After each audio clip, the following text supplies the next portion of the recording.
Hey, what's going on, everybody, and welcome back to my channel, Movie Files. Elliot back again with my weekly recap, breakdown, and review of the latest episode of Apple TV Plus Lisey's Story, episode 5, which is titled The Good Brother. And we got a lot to discuss about this 5th episode, and not the best things to say about the episode. We're going to break it all down here in this spoiler review, but before we do so, make sure you all are following me on all my other social media accounts. If you all are new to the channel, welcome to the community. Consider subscribing to the channel and hitting that notification bell. That way you can get the alert for when I drop new content.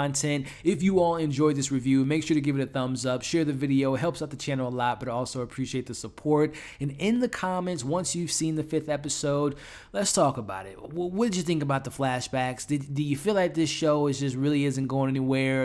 Are you having a good time with it? Let's talk about it all. Let's talk about thoughts. Let's talk about theories for the weeks ahead. So listen, I hate to say it, and I'm going to go ahead and break it all down, but this 5th episode, man, as I kind of break down the synopsis here of this episode, Scott takes Lisey back to when she first learned about Booyah Moon and reveals the horrifying truth about his family's past. This was the worst episode of the show so far, and if I'm being honest with you all, it feels like each episode has gotten worse and worse and worse, and it's just like, I know Stephen King. I haven't personally read any of his novels, but I know a lot of my friends that have, and I've seen most of his movies that have been adapted, books that have been adapted to movies or shows, and there's a certain pacing with Stephen King's story, right? There's the build-up, there's the development, there's the learning certain reveals and the past of the characters, and I appreciate all that about Stephen King, but there's something off about this show, man. The flashbacks are getting tiring. The feeling like we're in the same spot as we were at the end of episode 1 is like we haven't moved forward. We get the reveals of what happened to Paul, but I feel like that should have happened 2 episodes ago. I don't know what they're gonna do with Amanda. It feels like we've literally seen Lisey from back-to-back episodes in the same position. I don't feel like there's any progress. I don't feel like there's an arc for any of the characters, and we're 5 episodes in and we have 3 episodes left. So I hate to be a Debbie Downer. I love breaking shows down, especially of content creators I enjoy, such as Stephen King, and I've reviewed a lot of his stuff on this channel before, but man, this episode was just boring and was not a fan of it. But hey, we're going to try to find some positive things to say as I kind of recap and break it all down. Starting off with the opening sequence here, as again, we see Lisey at the pool as we saw her last week. I'm thinking about it, as you saw my review last week, I'm thinking she's going to go in the pool and go to Booyah Moon. But no, that's hopefully maybe next week, but we'll see. But we see her at the pool. Darla's sleeping at this point. Amanda, she has her gun next to her, which I don't know if that gun's going to, again, this meandering pace of the show. She has the gun with her. We see Jim reading the pages that he got from Scott's belongings. He's sniffing the pages, reading the pages, all that stuff. But let's get into it. We get Jim. He calls the professor. Ashmel tells him, wants him to stop doing what he's doing. Jim lies to him and say, I got the papers. I didn't hurt her. I didn't touch her. I'm very persuasive, which we know that he lies. But Ashmel's just like, you need to stop. Just go ahead and stop it now. But he just ultimately hangs up on him. And it's just the tip of the iceberg for this character. I don't know how if I'm going to predict something, I believe Jim's going to probably ultimately kill Ashmel, because he wants him to stop, but he obviously doesn't want to stop. So the biggest thing that we really kind of focus on in this episode is the flashbacks. Again, we get flashbacks upon flashbacks. We get flashback about the other flashbacks. It's just like the show is all about flashbacks. So we get a big one, though. We ultimately, as I mentioned last week, what happened to Paul? Well, we find out what happened to Paul as we see Scott telling Lisey, and they're at their honeymoon, exactly what happened. We cut back to their little farm area. We clearly see that Scott has been possessed. He has an older hand on him. I am to assume that these are the after effects of him being bitten or scratched or whatever the tall boy did to him in last week, that these are the results of being marked. So we ultimately see Scott being chased by his brother Paul. He scratches him, which I don't know if that means anything. Like if there's something, if Scott has that mark on him, and it's, maybe explains why he went to Booyah Moon when he was older. We'll get to theories at the end of this video, but he's calling for his dad. Ultimately, his dad knocks him out. And again, these are just what I am to assume were just side effects by being marked by the long boy. We see their father talking about their different abilities as being both a gift and a curse. And when you're gone, you just want to be remembered. So this kind of plays into legacy. This kind of plays into Scott Landon's legacy as a writer and he wants to be remembered as we see him being remembered, at least from one perspective, Jim, right? But he wants to be remembered. So again, this gift and this curse.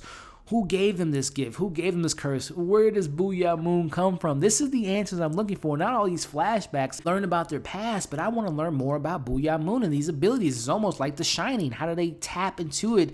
We have still yet to find that out. But as we kind of go through this whole flashback, we see that Paul was locked up for over 3 weeks. We see their father feeding him horse tranquilizers over this certain amount of span. And as we see him feeding him these tranquilizers, we notice that, Paul's face is now becoming older and it's becoming different. And as we kind of, if I can put 2 and 2 together, we know the tall boy to be known as Many Faces. So I think this is just one of many faces that has been consumed by the tall boy. Again, I'm just theorizing because the show hasn't given us that quite yet.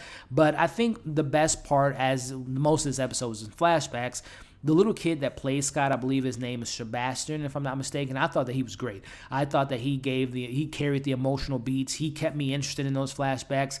Nothing against the kid that plays Paul or even Michael Pitt, who plays the father, but that little boy just has this kind of, you just feel bad for him. And I think the little kid does a really good job in it. But as we kind of move through the rest of this episode, we kind of fast forward to their honeymoon where Scott and Lisey, he tells her that, poets go there. As far as like when I question who are these broken people, are they Landons? Are they descendants of the Landons? But they're poets, they're artists, and this is where they go, storytellers, this is where they go as far as broken. So I don't know if this is where they go when they kill themselves. I don't think that any of those characters that were in Booyah Moon, these storytellers, I don't think that they're meant to be real life artists or storytellers. I think they're just like people within this world that they're telling. But, they go there to heal. They go there to have renewed, and they go there for the human imagination. And this is where, he mentions that the one thing that he does know is that water is best when it comes to, healing yourself. And he invites her to do that whenever, because again, he believes that Lisey is a natural. I don't know if that means that she has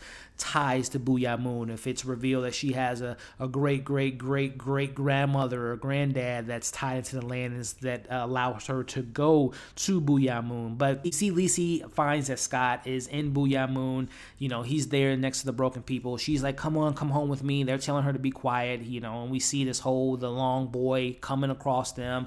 This one gentleman is like, you shouldn't be here. And, she takes a quilt with him. Scott goes with her. They ultimately leave, but the guy that's like warning them to be quiet, he ends up getting killed because of Lisey's mistakes of making noise. Again, all this, the mystery box is kind of getting played out for me at this point. But as we kind of wrap up the episode, we see Lisey texting Darla that she's going to get their sister, and she's gathering all these resources and all these things. More importantly, she grabs that shovel, which we know that there's a significance of the shovel. It was what she used to.